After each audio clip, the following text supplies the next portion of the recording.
back on. Yep. Cool. So thank you. So we're calling this meeting to order at 8:07 p.m. We'll just review the agenda really fast. I can actually share my screen, Dennis, so you can take a look at the agenda. Great. Here we go. Let me know when you guys can see that. Yep. See that yet? All right, cool. So we'll review the agenda, which we're doing right now. Have some time for some public comments. I don't really have too much to go over as far as the board member news stories, but Dennis, it's good to have you here because I'll kind of explain what that is to you. We'll go over some website and social media updates. We can talk about where we are with the brand survey that went out. If you have anything to say on that, I don't know. Which we do, and then any sort of again, glad to have you here, Dennis, because any communications or marketing ideas that we have that aren't already happening, we'd love to talk about, and then we will adjourn. So yeah, public comments. Dennis, Laura, anything to say that's not on the agenda? Do you want me to tell you the sort of results on the election? Not who won, but how many people voted? Sure. Sure. Yeah. So so I'm going to start out by saying all of us who did any outreach worked really, really hard, but only just under 150 people successfully requested ballots, and only 110, I'm rounding up, actually voted.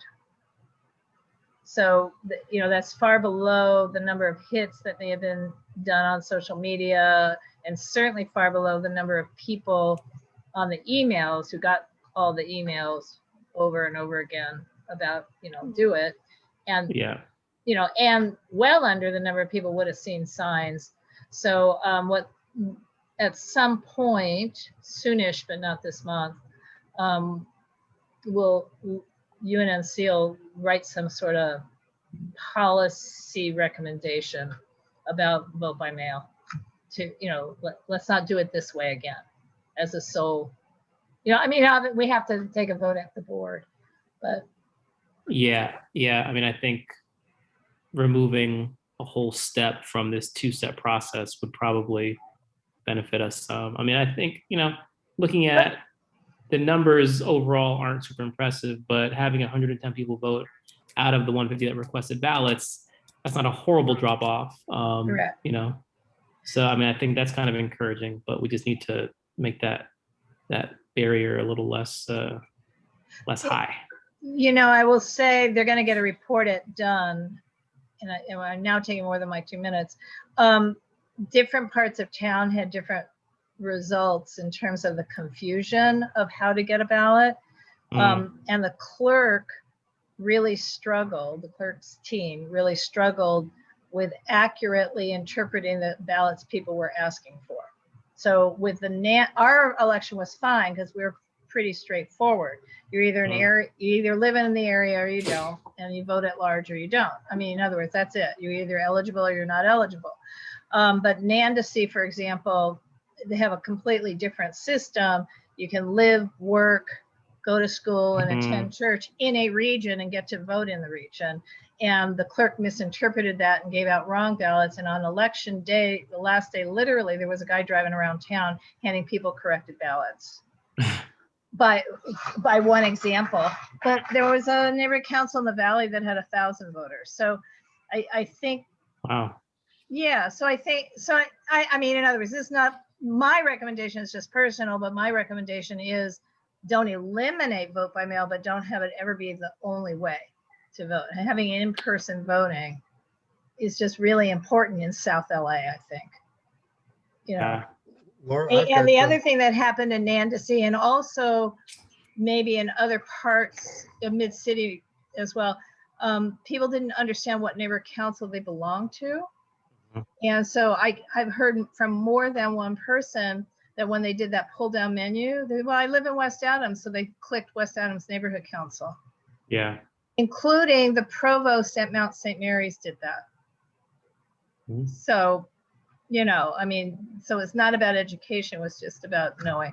So So anyway, but you guys did such a fabulous campaign that I'm really disappointed that, Well, you know, it must not have been that fabulous of only 150 well, people. visually fabulous. No, it Visually, was that sure. fabulous. I think the problem was at the application for a ballot place. I mean, Billy Green decided not to vote. She went in to apply for a ballot and just got like, I can't do this. And yeah, it's too much. Yeah. It's too much. Dennis, what were you going to say? Oh, well, first of all, I want to say I think you did a great job getting the word out. And yes, Laura, it was very difficult. I was planning on doing something. This didn't come up during the discussions, but I got pretty sick during this period of time. I was actually in the ER a couple of times. Oh, I no. had planned to provide envelopes so people could mail in their request for a mail-in ballot. I didn't do that because I was kind of incapacitated. I think Teresa did that, and I think that's why she got a bigger vote out. And I think that's necessary to do. We've really got to spoon feed, in addition, giving them the application, telling them where they live. Right. Yeah. Right. Yeah. I mean, many election cycles ago when we had a real competitive race, I and my across the street neighbor who was also running, Jose Rada, we canvassed Angela's Vista. I mean, walked door to door to door to door throughout all the way from Washington to Pico and up and down the streets. And the result was I got a huge number of votes compared to other people. So, that's just shoe leather. But it was also, we were convincing them to show up to vote. So that was sort of an easier thing and say, hey, Yeah. a donut or hot dog or whatever it was that year. Yeah. Well, yeah, I think it'd be great if this discussion could continue in the coming weeks and months while it's still fresh in everybody's mind. Like, I think the easy thing to happen is like to just like kind of wait until 3 years from now when the rules are already all set and done and kind of be stuck with the same system. So hopefully we'll change it before that. I'm trying to encourage Lizzie to have an elections committee meeting. She is so exhausted by this whole thing that she just said, no, not yet. Yeah. Just not yet. So, okay. Yeah. That's my public right. comment. Cool. Thank you. Moving on. Anything else, Dennis? Is this the non-agenda comment time? Yep. Yeah. You may have noticed I've been sort of committee shopping, seeing which one I'd like to spend more time with. I like this communications committee. It's been a lot of my life. I really respect communications, but I was also thinking about education. So I don't know if you think it's appropriate for the communications committee to have an education component to its mission statement or a separate education committee, which would be more involved in informing people. That's what I've done a lot in my life. I mean, we just talked about this election, informing people in general about how government works, civics. I've been working with the Constitutional Rights Foundation for decades, the moot court process. They have a great number of resources available to show you how government works, how the Constitution works, how it's supposed to work. I get emails from LA County and city about arts programs that are available. Just useful stuff like city plans, which I really love. Or Maryland tells me not many people even know about the My 311 or free classes that are available. So I think we could do a lot of good and connect closer to the community, provide them, give them a greater reason to pay attention to us if we give them stuff. Yeah. So that's my push. Would that be a whole lot of board member news stories, as it were, Raheem? I hope not. But what I will say, Dennis, and I'm totally biased as you're shopping around for committees, and we're looking for warm bodies to kind of help us with all the work we have to do. Education is something that we talk about a lot. So we have like a smaller creative team that meets on a weekly basis also. And one of the things that we've talked about is how to educate our stakeholders on all the things that we're doing, all the things that are coming up, and a lot of the stuff like even from our history and how things from the past kind of connect to what we're seeing today. And that sounds a little bit about what you're saying. I think we've been pretty lucky to have a couple of board members who will funnel us things that you're talking about, programs that are kind of coming up with flyers, and we'll do our best to kind of get them up on our social media pages, but we don't have anything like regimented to kind of have that. We don't have a process firmly in place to kind of really be that, for that educational component. But it is super important. And I think that if we had somebody with your experience and your desire to kind of be that, I think that we could really be much more efficient in that area than we are right now. Because I mean, even going back to like this whole, the election results, right? Like, and even like kind of digging later into what we're going to talk about today about the board survey results. Not a lot of people know about UNNC, and that's like very apparent. But for a lot of reasons. And so we're talking about how we can kind of boost our awareness. And I think part of that does come from education. There's lots of other ways to kind of boost that awareness, but education, I think, is a really key component. One of the questions on our board survey was how important is the history of UNNC to its story? And a lot of people think that's pretty important. And I think that's an educational piece too. Like, how do we educate people on what we've done, what we do, what we're here for? So, I mean, I think if you're looking for a place to kind of have an education platform, this is your place. We're a really fun committee led by two very open-minded people who are always looking for to kind of help amplify other people's ideas and make things happen. So that's my pitch back to you from your education pitch. So yeah. So That's very encouraging. You say you've got a couple of people already. I was in publishing for a while, so we worked on a publication team. So I'm very used to putting ideas together and coming up with a package that sells. So yeah, you kind of won me over on that one. Yes, meeting adjourned. So I have a question. You know, we also have our e-blast, but again, it's just erratic because when people give me stuff to put in it, then I might be able to do a good one. And then if I'm just looking for stuff, it might take me days and weeks between emails. So, you know, standalone e-blast about a program that's coming up is perfectly fine to do, just so long as we can schedule it in between the things we have to send out. Because Dennis, Raheem knows this and Gabby knows this.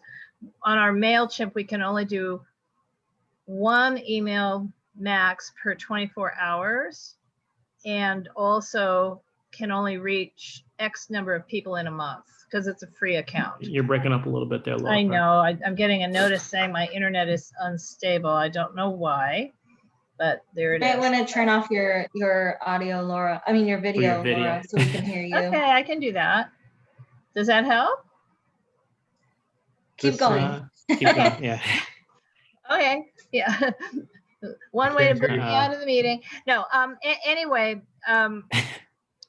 you know, we're not. No, it didn't help. It didn't help. Can you hear me or no? Well, now we can hear you. Now we can hear you. Yeah, because I've shut down almost everything else already on the computer, so that might. Yeah, we keep missing those like really good, masterful words that you're saying right now, but we can hear that. Can you hear me now? Yes. Okay. I will try one more time. Our MailChimp, it's not going to work. Okay, moving on. Go ahead, move on the meeting. Yeah. Okay. I think you were trying to say that with the MailChimp, we can only send one e-blast like every 24 hours or something. So we are limited to the number of e-blasts we can send in a day, in a week, whatever. But yeah, I mean, I think, yeah, I mean, and we can talk about e-blasts at another time, but I think, anyway, we can move on. We'll move on to our next agenda item because it kind of plays into what Laura was just talking about. So board member news stories, and just Dennis, to kind of give you a little bit of a background. Gabby and I had started an initiative on the board where we kind of created a weekly schedule, where we wanted board members to contribute some sort of news item that we could push out on our website and then share on our social media pages, just as a way to kind of get into the rhythm and cadence of posting like hyper local items, whether it was like an actual like write-up or photos or video. We didn't really limit what these things could be, but we just wanted stuff to kind of feel very organic coming from the members of our board. And we had a decent run. I think we had to kind of reset the schedule a couple of times because we just kind of fell off and people were not contributing or people were very late.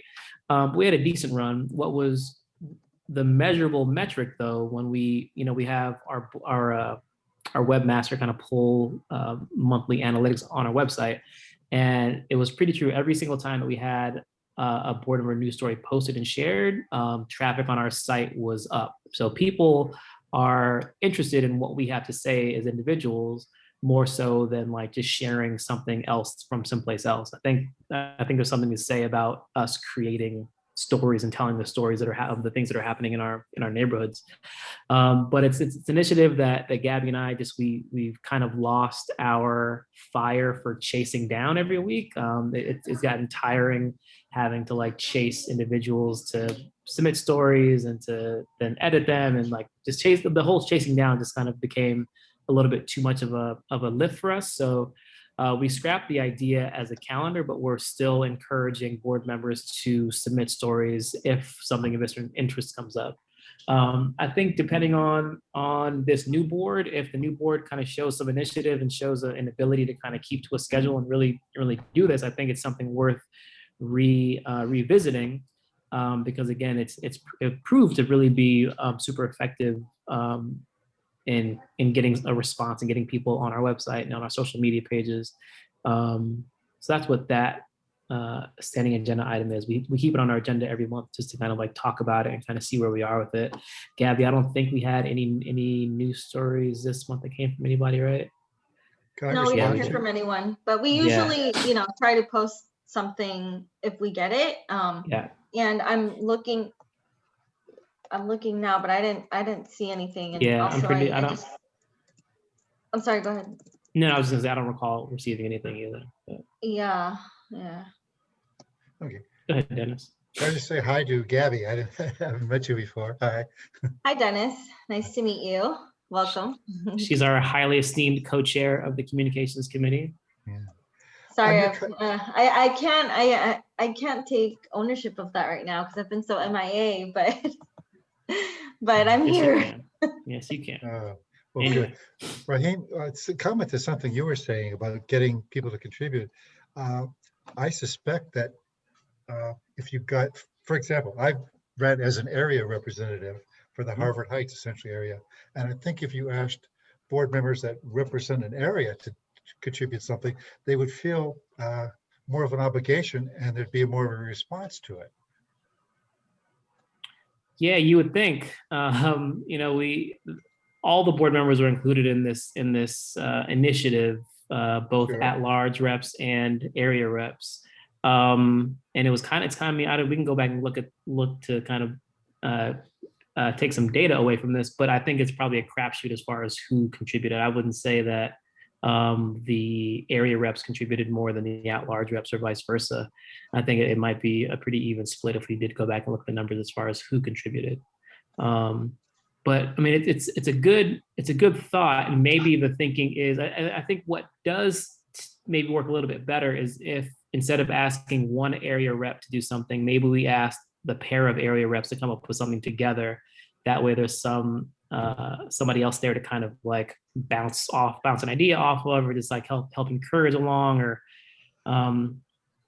that might be a way to kind of get things moving a little more. I don't know. Maybe like request like a group effort type thing, Yeah. I don't think we had thought about that. I don't know how much it'll help because I feel like Dennis, like we struggled to gather these articles, I think just because people are busy and like they, they forget. And then, Raheem and I, we forget too. And like, we have, other stuff happening. So, but that's an idea that I'm okay exploring that. One of my reasons for suggesting that approach was that it would rotate the call around. There's a good number of areas, so it's not that you were sending a call out to all the board members every time for input, but say, okay, 6 months ago, it's been 6 months since we asked area X for some contribution. Can you come up with something?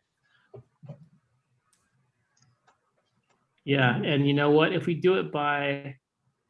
do news stories by area, that gives the area reps, even if they themselves have no desire to write a story, if they have a neighbor, if they know somebody else in the area, if they know a business that wants to write something or contribute something, like, it kind of gives them a way to find something that can represent their area for their contribution. It doesn't put the onus on them to actually sit down and like write something or contribute something. They can just be the person that goes out and finds something to kind of bring back for the contribution.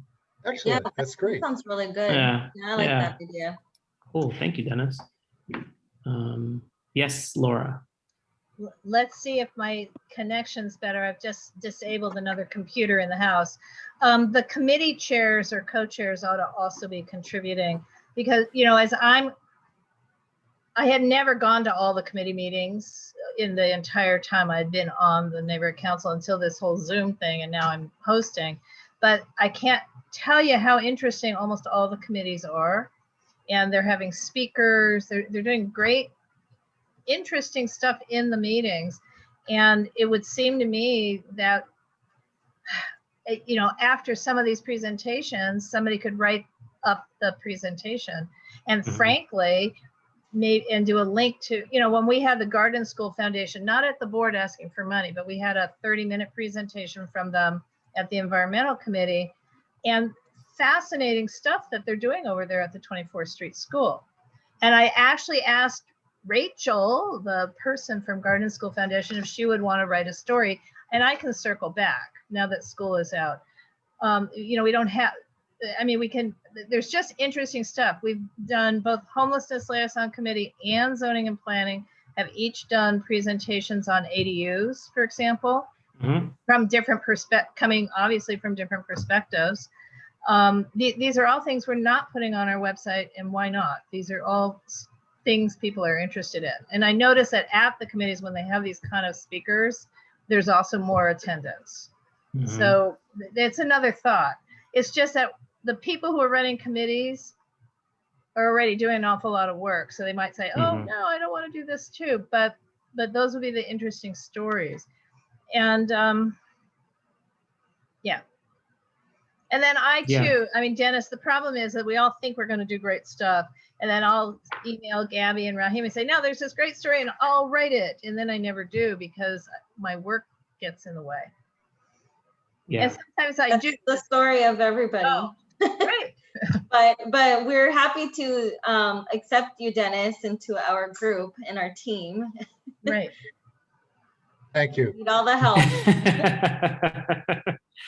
Right. And don't let this conversation when we're trying to say everybody else should write. I do feel that if you've got 8 stories to write, you should be able to write 8 stories or whatever the number is. You know, we shouldn't be limiting it to the one board member whose turn it is. Yeah.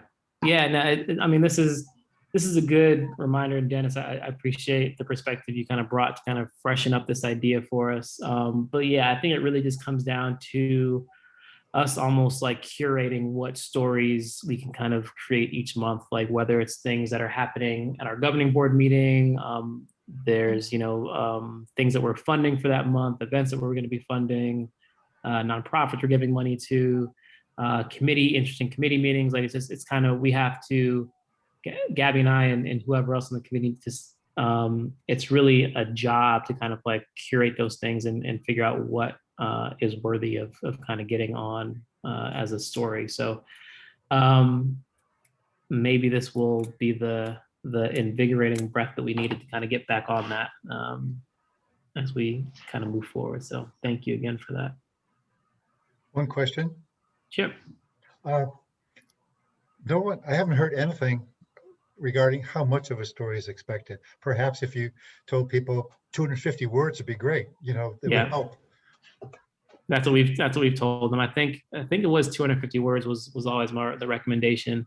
And again, we even said, like, if you want to just go out and take a photo of something happening in your neighborhood and that'll be your submission. Like we really tried to bring the bar pretty low as far as like the energy it would take to complete a task like this. And so yeah, I think it is a good opportunity when we have a new board members, new energy. New energy can kind of invigorate old energy. So this might be a good time to kind of restart this and really get it off on the right foot. So may I say something on that, Rahim? There's a journalist named Daniel Foster. and he invented the phrase, haiku journalism, because he specializes in writing 250 word stories. It's really, really hard to write only 250 words, especially for someone who's not a professional. So it's really easy to write 400, 250. I mean, in other words, because every word has to count. So if you could max it out at, say, maximum 600, the goal is 400. If you only want to do 250, that's great. But it's just really actually hard to do a 250 word full beginning, middle, end article, according to Daniel. I only know this because I had him be a speaker at a program, and people struggle for 2 hours trying to learn how to do it that very well.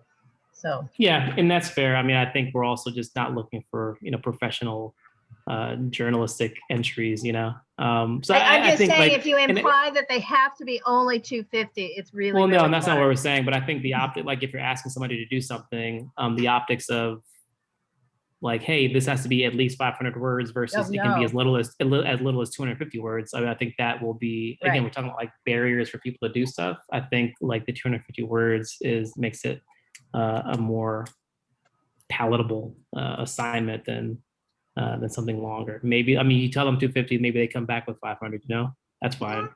But I think you just kind of want to get them in and on the projects as easy as you can. So. And then conversely, 800 is way too long. I mean, a standard press release is expected to be 600 words. Not that we're doing press releases, but a standard press release that people send out professionally or used to anyway, 600 words. And AP length is 600 words. Got it. Good to know. Well, cool. Thank you. That was a much more interesting conversation about the board member news stories than I thought we were going to have. So thank you, guys. If nothing else, we'll move on to website and social media updates, which I don't think we have any major updates. Yeah, we don't have any major updates there. I have something. Okay.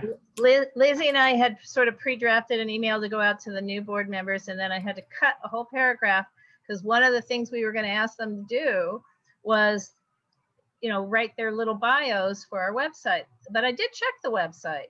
We don't have board bios. Yeah. But the question I now have, so that paragraph went away, but should we have board, now we're at 250 words max. I mean, do we want to have the board members each write a little piece about themselves, tiny? I mean, I think getting that from everybody would be hard. I think. I was going to say maybe that can be like an e-blast if you want to put together an e-blast with the new board members in there and they can have their bios there. I think that'd be cool.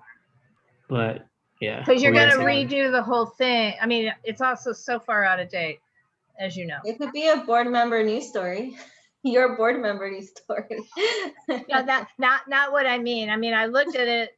I'm glad I checked before I sent that blast out. I think it'll be too much upkeep right now for the amount of stuff that we're trying to get accomplished. And I feel like it's a great idea, but we're struggling right now to get things done. And so I feel like we should maybe add it to our big ideas document, Raheem, and like maybe explore the possibility of having bios later on. Mm-hmm. Right. But it's completely at the moment. I mean, you have to redo that page. You've got people. I mean, you have to, because we've got new board members, but we also currently have on the page people who are not board members. So, I mean, so it's that page is going to be redone. The only question is going to be with or without bios, I think. Yeah. Okay. Fair enough.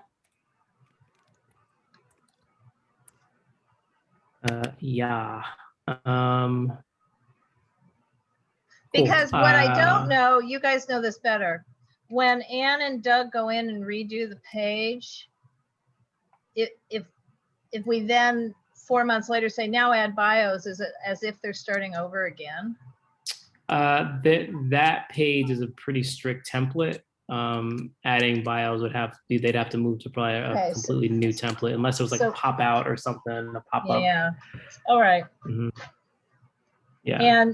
And then still on the same topic, I imagine how other web pages work on something like that is you click on the person's photo and it jumps to a bio, which would be 23 Mhm. jumps, which would be a lot of stuff to do on the web. I mean, in other words, would they all appear on the template or would they appear on individual jumps? I don't know the Yeah, I mean, answer. it could happen either way. I think as a pop-up would probably make the most sense, just so there wasn't like a page that took a million years to scroll up and down. Well, yeah, understood. Okay, well, anyway, I didn't put that in the email that went out to new board members because it was like, oh, no, there's nothing to do here. Yeah, I think it'd be really fun if you wanted to put them out in an e-blast. I think that'd be really fun and something worth doing. Yeah, And, like you know, announcing.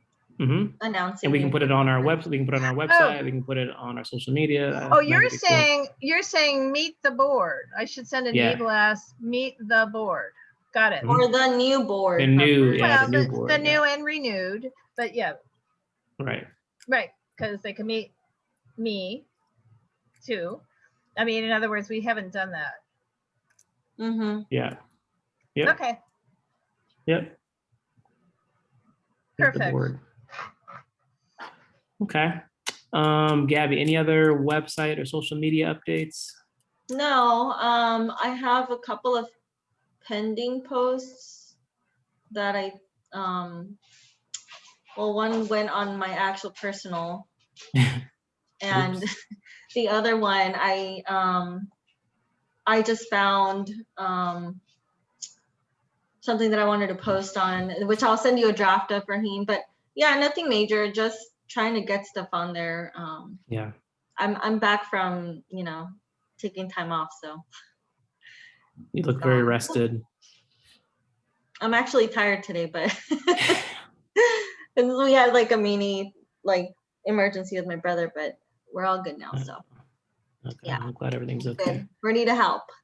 All right. Yeah, I Gabby, guess the last email I got from you, you were like, I got to get out of here. I'm going to go take a walk on the beach a couple of weeks ago. So good. I'm glad you do. I don't believe that I did, but I did. Oh. I did go to Palm Springs, so I thought, I saw your Instagram stories and I was like, I'm pretty sure that's Palm Springs. I meant to ask you, but I know Palm Springs, that I can, even from a quick little glimpse, I kind of know it. So yeah, it was fun. Did you get out of there before it was 120 degrees? No, I was there when it was like 90, and I wanted it to be hotter because the water wasn't heated, so I needed it to be, much hotter than it actually was. Next time. Yeah, I like really hot weather for some reason. Me too. Yeah. I used to when I was young. Now, no. I know we're being recorded, so I'll just say it a different way. Because I have a personal summer every single day. Your own personal summer. That's one way to put it, I guess. Well, that's the way to put it on a recorded Zoom meeting, public record. Absolutely. One thing I guess, Gabby, that we can say here during the social media updates, Gabby and I talked about a post for Pride Month that we're kind of going back and forth with our creative team about what to do. We kind of kicked around the idea of doing something original because we weren't super in love with the stuff that the city sent around, but given everything else we have to do, we're going to make a post with one of those template things that the city sent around. And Gabby and I are just going to kind of figure out the copy to go along with it, but it's going to be something, along the lines of, your neighborhood council is an inclusive body, blah, blah, blah, blah. Hopefully everybody's enjoying Pride Month. It'll be something to that effect that we'll get up before the end of the month. Right. So, and we should do that. In addition, Ron Galperin and a group of city leaders or city county leaders are doing a presentation meeting some sort next week. I can email you guys that everyone's invited to a Zoom. It's on this topic. So let me send you guys that email because it probably can be Facebook separate and apart from whatever, but just to add more content, I guess. Okay. If you like what it is. I mean, I'll send, I would have thought the entire board got that email, but maybe it went only to me. So, Okay. All right, moseying right along, brand survey update. Dennis, I saw you replied to the survey, so thank you for your input there. So our smaller creative team is kind of going through those results. And our plan is to make a presentation to the board about the results, probably at the retreat in the middle of July or whenever that gets scheduled for July. So that's where we are with that. But yeah, I think it was really informative, both the survey results, but then also the individual chats we had with committee members were super informative and really helpful in kind of helping us kind of in what we're doing right now to try to define the brand of UNNC. So excited to kind of put that all together and present it back to the board next month. Communications and marketing ideas. This is part of the meeting where if there's any ideas anyone has about any sort of new communications or marketing initiatives that we can undertake, we can talk about them here. I have a couple to bring up, but happy to let anybody else go first if there's anything else. If anybody has anything to share here. All right, seeing none. I had a talk with Dolores Spears, incoming at-large rep. She wanted to be here tonight, but she is out of town. She was encouraging us to kind of look into more, and we talked about this a little bit, but more low-tech ways of outreaching to people. She mentioned specifically during the elections, a lot of her older neighbors, don't obviously, or not obviously, but aren't on social media, have cell phones, don't even text message.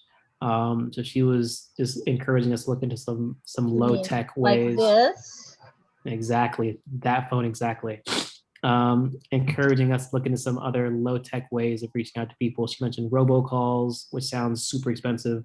But I did mention to her that we have this idea for a mailer that has kind of been sitting on the back burner for a couple of years now. That I think we want to pursue as soon as we kind of get through this whole branding thing. But the idea there is to identify certain sections of our neighborhoods where we can send out neighborhood-specific mailers using the Postal Service's every door direct mail service. We can hit thousands of residences that way, and hopefully give people something tactile to kind of that represents a neighborhood council. But yeah, this is just like encouragement for us to kind of think of other low tech ways to reach out to our stakeholders. We need to remember that not everybody's on Facebook or Instagram or ever goes to the website. So how else can we communicate to these people, to these stakeholders? So a good reminder that we need to kind of stay aware of. Yep. But Lizzie's working on that too. So I think you've got to draw her in, the outreach committee chair, Lizzie. She's working on what? Also talking, well, where does marketing end and outreach begin? I mean, they're right. I mean, in other words, she's talking about doing flyers or postcards or door hangers too.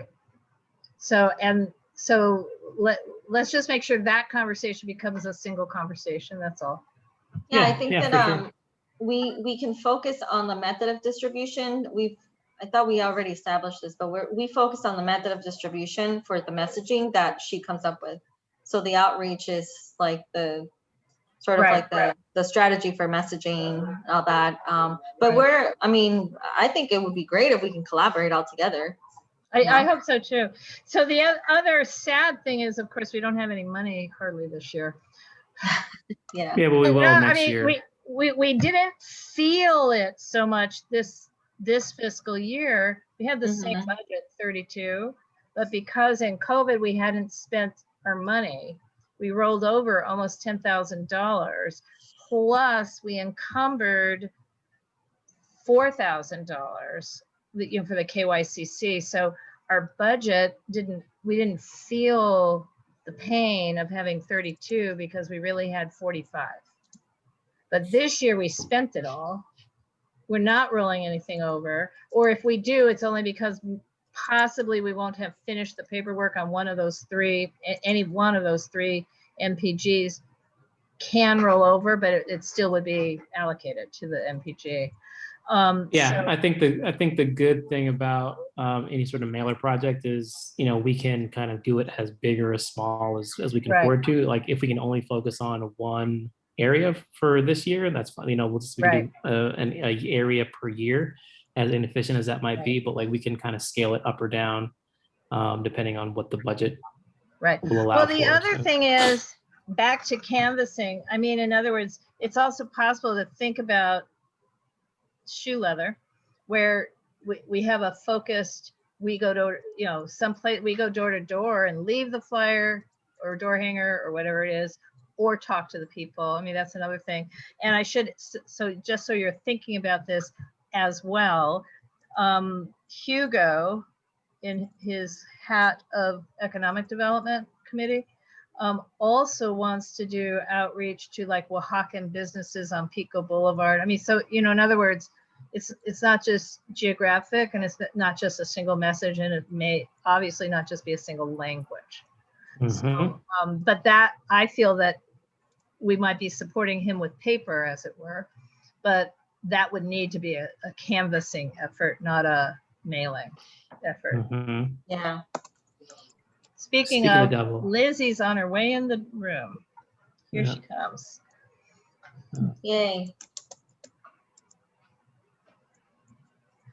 But also, we're going to be able to start participating in events again, I hope.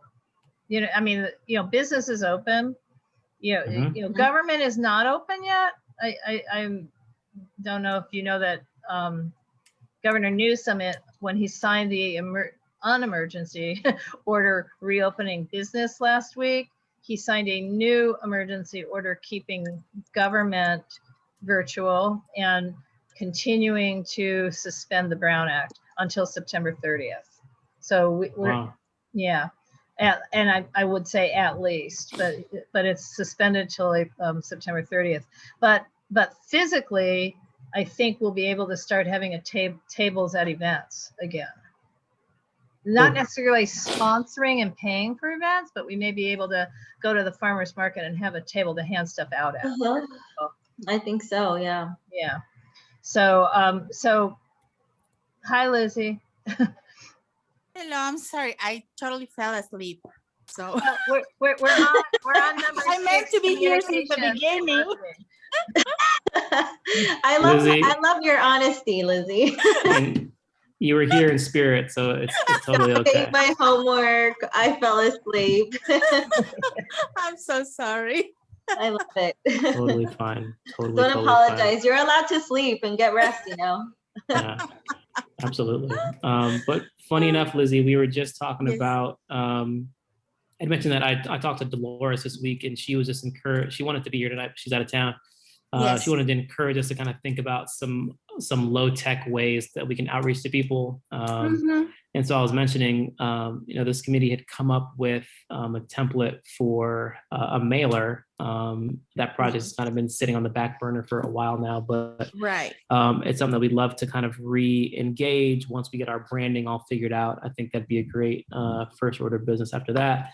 And Laura was reminding us of the importance of connecting with the outreach committee, and you as a chairperson kind of make sure that we're kind of aligned on what that mailer could look like and what it contains. So over these next few months, that's definitely something we can kind of slowly work on as we kind of move into the next fiscal year and move into our new brand directives. So I don't know if you already have any ideas on that, but if you want to start collecting them, we can definitely start chatting about them in the coming weeks, months.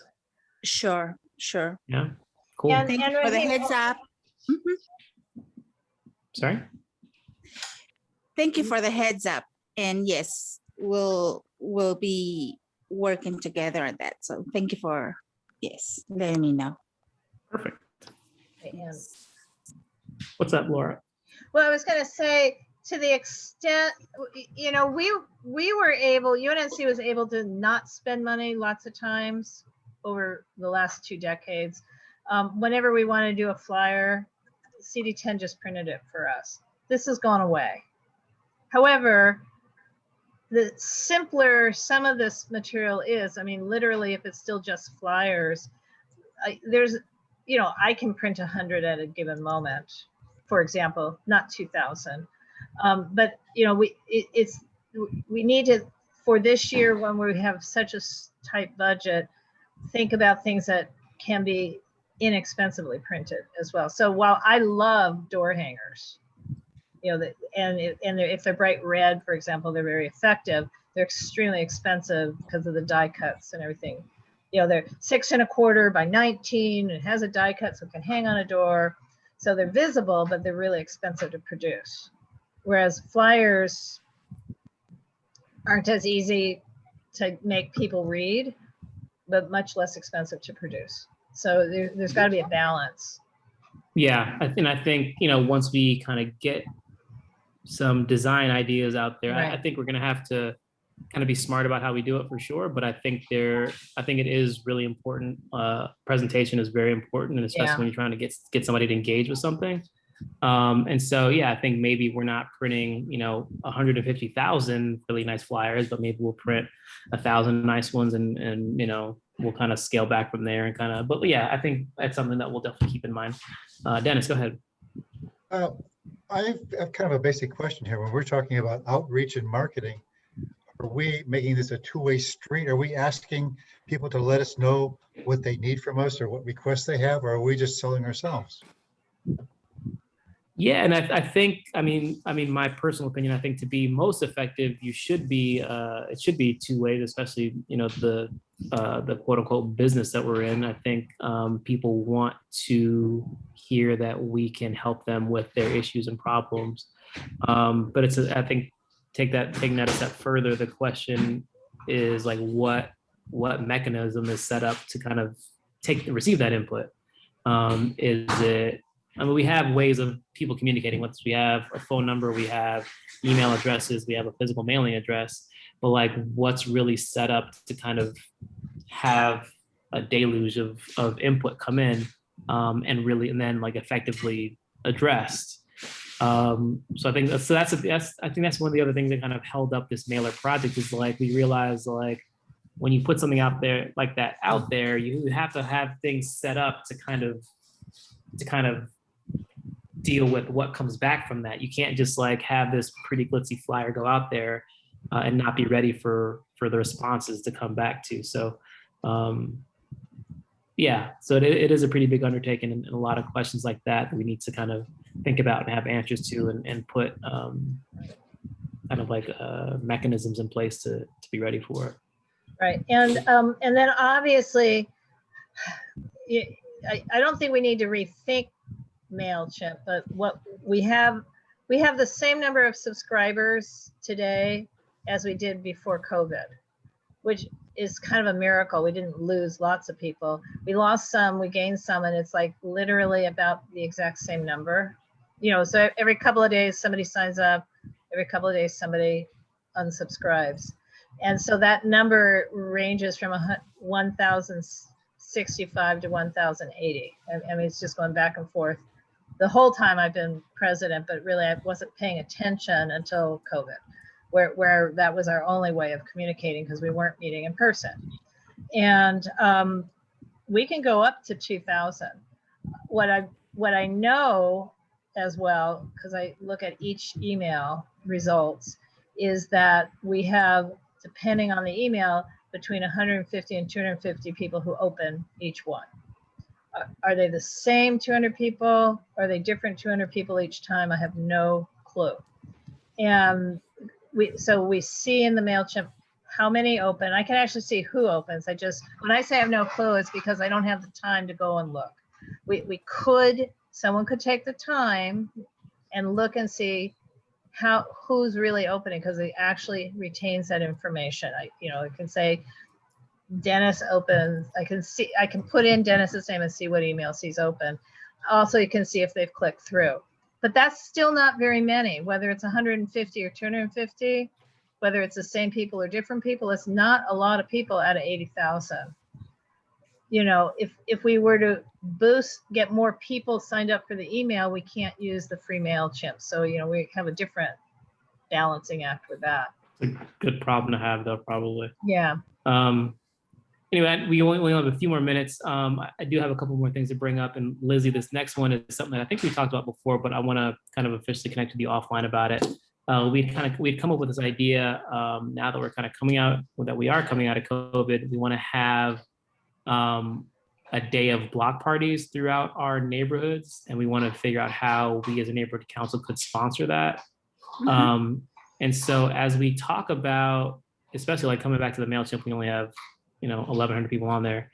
Like I think a really possibly an effective way to kind of boost those numbers is to kind of make this into a competition. Like if we designate a day that we're going to sponsor these block parties and want to have one in each region, and whatever block can kind of come back to us with the biggest number of names and email addresses to add to our mailing list, that block kind of wins our sponsorship of X amount of dollars to have a block party on a given day. I think that could be a really, and then obviously like, anybody from the neighborhoods can kind of attend these block parties wherever they are. But I think it'd be really fun to have a day of block parties sometime this summer, sometime in late summer, late August. We can kind of use it as an outreach initiative, obviously a communications initiative. It's a membership initiative, membership drive, and also just kind of like a day to kind of celebrate. Hopefully in August, we'll be even further away from COVID. Just kind of celebrate the summertime and all those things. Yes. So Lizzie, I'd love to kind of talk more with you about that offline and kind of get the ball rolling on what that might look like in next steps and so forth. Yes. Rahim, can it be done without money? Now I'm that not was talking my- about that we're broke. I'm talking about time frame. That was my concern too, because what was your amount ballpark to spend Well, in if we such an do, initiative? if we do like $300 per neighborhood, or per region, that's $1,800 bucks, right? 6 regions. Not my concern. Here's my concern, Rahim. We have to turn in a request for an event 60 days before the event. The first time we can vote on this, literally the first time we'd be able to vote on this is August 5th. Or possibly at the retreat, maybe. But then it's Right. 60 days out. But I wonder if, that's I mean, why if I'm we know asking that if there's a way to do this without our money. Yeah, I don't think so. I think that, I mean, I'm happy to reach out to Sean or who else. Like if this is something that we know that we want to plan, if we can like at least take a temperature for how receptive they'll be to us not coming at them with the BAC until August 5th or whatever, Right. If they say no, fine. But this is a competition though, right? I mean, in other words, is what you're trying to do is create a day where all of our areas have parties. Mhm. Some of those areas have their own money, right? So what can we do to provide just the framework? I mean, can we do it with a framework with donations we've solicited, perhaps from like the market? We could. I mean, in other words, I'm trying to figure out how to do it without money for the reason, we don't have that much money. Although in the budget, we have this money. We do have this money in the budget. You know, it would blow this money that's in the budget right away. But Greg put $3,000 for neighborhoods, $200 per neighborhood. And he decided it was 11 neighborhoods or 13. I mean, it's in the budget, but it's also an event. So how do we do it? Yeah, and that's a good suggestion. I mean, I don't mind taking free stuff from businesses to kind of help fund this or help with the money of it. But yeah, I mean, in other words, I'm really just now thinking out loud. Is it, this is going to sound stupid and ugly, but maybe it is what it is.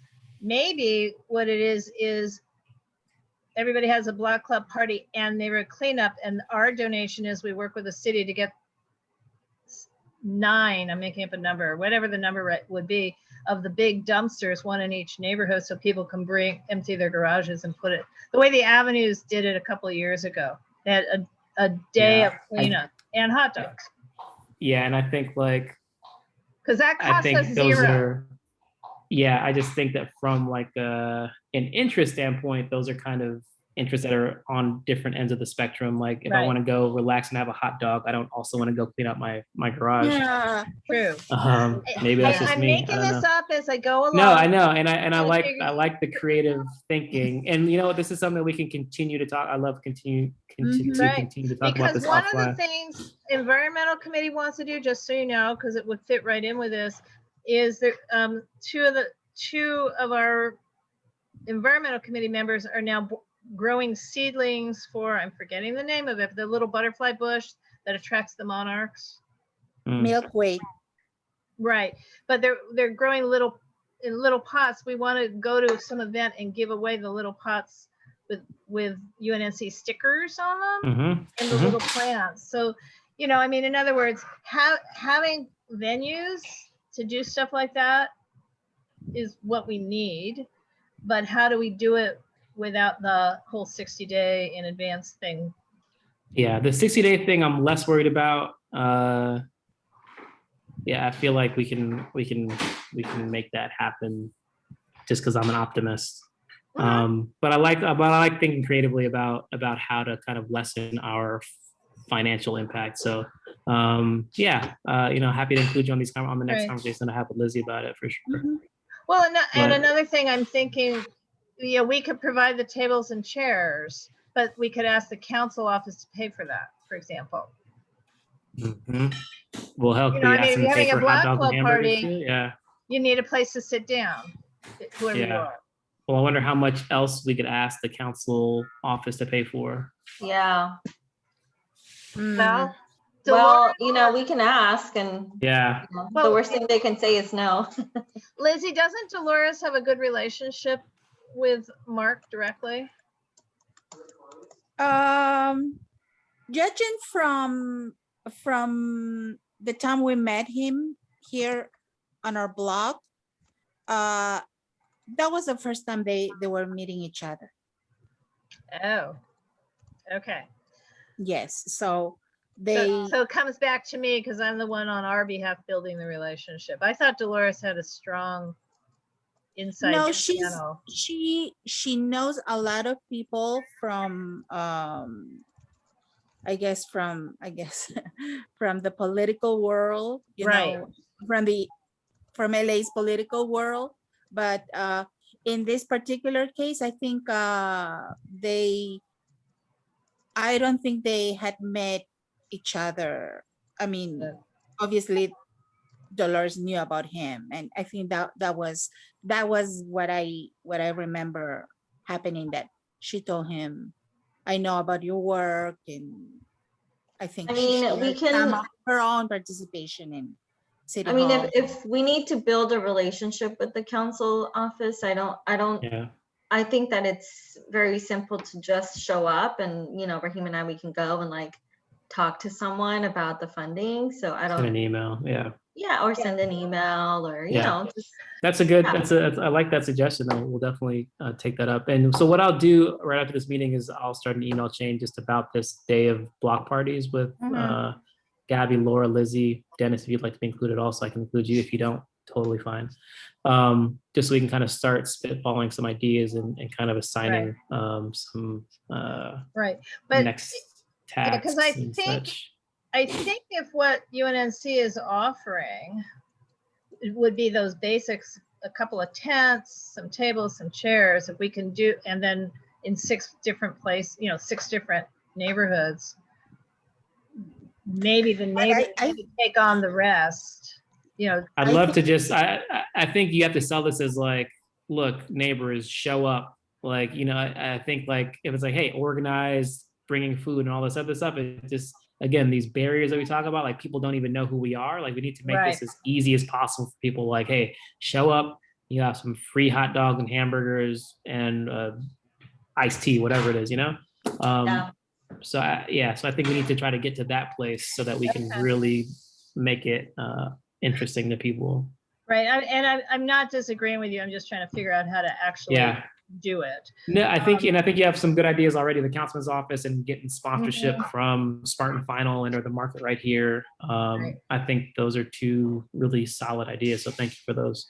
Right. We're over time, and I don't want to go too much more, but there's one last communications thing that has come up, and I talked to Laura about this, and Gabby knows about this also. But there was the family of neighbor Galvez showed up to our last meeting. He's a young man that got killed over on, I think it was like 30th and 9th Avenue 6 months ago now. The family is still looking for justice for neighbor. I reached out after the meeting. I reached out to Crystal Torres, who showed up to the meeting, just to kind of figure out how we can help to amplify their voice or do something to help the family. And so there's a couple of things. They're frustrated that the police haven't done more. They think it's, there's video evidence of the perpetrators. No arrests have been made. So they're frustrated at the lack of police work that they feel has been done on their case. And then also just they want help getting the word out about the murder, sharing the flyer that they have. I think there's like a $25,000 or $50,000 reward for any information leading. So they want help kind of amplifying that. And so I really, and the last thing that I asked them, they haven't talked to anybody in the councilman's office. And I offered up, I actually sent an email to our rep in the office just to kind of see if the family can get a meeting with somebody in their office, just again to kind of maybe have somebody from there lead on the police a little bit more. So that's kind of in the works. But I think one way that we can help is by amplifying the need for any tips. What I also said to her is, like, I think it'd be really great if they can provide some, some photos and videos of neighbors so that we can kind of just tell his story, not just about his death, but about who he was when he was alive. And so we're trying to figure that out. The timing is a little bit annoying in that our bank card turns off on the 20th, so we can't boost any posts after the 20th. But Laura had a really good idea that we can always post something on our social media and have some of our neighborhood organization friends like WAHA, like the Arlington Heights Neighborhood Association. We can have those organizations, if they're up for it, reshare those things and then boost them from those accounts, since those funds aren't tied to the city. So something that we want to pursue also. But yeah, it's something that I'm trying to get done in the next week or so. Last Sunday, I think, was the 6-month anniversary of his murder. So sorry, fireworks. Timing is kind of in our, I won't say in our favor, but it just kind of makes sense. Like, you're at the 6-month mark of this young man's murder. Nobody's been arrested. What's being done? Does anybody know anything? Here's the information. So just wanted to mention that as something else that we're doing. Okay. Yeah. And I'll be honest, it would have been great all this time and will be good going forward if we can get someone to restart up our Jefferson Park Community Safety Committee meetings again. The libraries are open. In other words, it just became too much to do it on Zoom. Because to Dolores's point, a community safety meeting is better in person. So I wonder if that's one, because you would meet at the Jefferson Library, but it's right in that same neighborhood. So again, that's not a communications committee thing, and we don't have a chair to do that, and they don't even have a permanent senior lead anymore in the car area, which might be part of the problem. So we have an acting SLO, but right, but not permanent, right? Right, but I think she's acting. So yeah. Was Mika, whoever is going to organize it, I think she would show up. Yeah, she would definitely show up. Lizzie, do you know if Mika was at all successful in meeting with the captain and having a conversation about this? I have not. The last communication that she sent was that they were still seeking letters of support. Mhm. And I had to make sure though that from our side, because she is representing the West Adams, Right, an Neighborhood adjacent Council. group, right? Exactly. So I had to make sure before I shared an information with her that we were asking for the same area. So once I found that out, we had also been in a closer in a in a smaller organized group. We had just also written our own letters of support. We actually met with the acting SLO. So Right. but I then, don't, and then her email came Right. to us. So Yeah. we're kind of on the same, working on the same project, so to speak. But again, we have not heard anything else, any new updates. right. I don't think Mika represents the West Adams Neighborhood Council. I think she is on the No, Southwest. I think it's a public safety group, same as the Jefferson Park, like just a group of neighbors, Right. but they are communicating with the West Adams Neighborhood Council. That much I know. Yeah, well, she lives right around the same place that Cheryl Johnson lives. So it's just a little tiny bit west of Crenshaw. But but I think she sits on the whatever they call it, Southwest Advisory something for the Southwest division. There's a different entity that she sits on. But she has not so much better contact with West Adams Neighborhood Council. It's just that she's always participated with us in the Planning and Zoning Committee, not at Governing Board. And at West Adams Neighborhood Council, she's gone to Governing Board quite a bit. I see. So, because she and others had been in appeals on projects that are in their area. So she's gotten to know. Sorry to interrupt. I'm lost now. Okay, there's a gal named Mika. No. We don't need to read. We don't need to read. I wanted to know about the committee stuff. Right. I'm just saying it's about this. There's no permanent senior lead in the same area this murder was. So there's not one person who's got an ongoing commitment to helping. That person wouldn't be a detective solving a homicide. But so Raheem, you'll start the email chain, right, for this, and we can talk about next steps. Yep. Cool. Yep. I look forward to that. Matter of fact, Gabby, I'll loop you into the chain that I have with Crystal, and we'll go from there. And then, just to recap, I'll also start a chain about our big day of block parties, which I'm really excited about. And I think that's all that and then Lizzie, I'll touch base with you offline. Yes, touch base please. with you offline. Gabby and I can touch base with you offline about the whole mailer project at some point. Nothing super pressing there. But Gabby and I are going to be a little busy for the next month putting together our brand presentation for the retreat. So, right. And I have one little brainstorm that's free for the block club thing would be crop swaps. We include that. Bring your tomatoes. I'll bring my cucumbers. Not to eat there, but to swap. Let's think of things that would gather people together that we might be able to get away with not having a funding request for events. Yeah. Or at least not 60 days. Yep. Okay, cool. Thank you, Laura. Lots of good ideas. Thank you. If you just spit out ideas, something's going to stick. Gabby, I did also get your other email. Please do come to the June 29th board meeting, Gabby. It'll be quote brief, but no, it's going to be at least an hour and a half, but it won't be 4 hours. And we also want to do a send off to the people like you who are not going to stay on the board. Although I have to say, I was pricing little champagne splits to see if I could deliver them to everybody personally. Not happening. It's too expensive. Something, but that won't be it. But anyway, it turns out we have some really important business that has to be voted on before the end of June. So Okay. please come. Thank you. And no minutes. Don't worry about it. None. Zero. okay. Don't worry about it. It won't be on the agenda. Well, all right.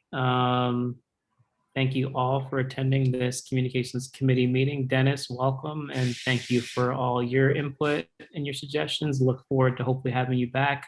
Gabby and I's email inboxes are wide open for any ideas or suggestions that you do have. So please feel free to flood our inboxes. I am losing access to my work email this week, so I'm gonna share my personal email.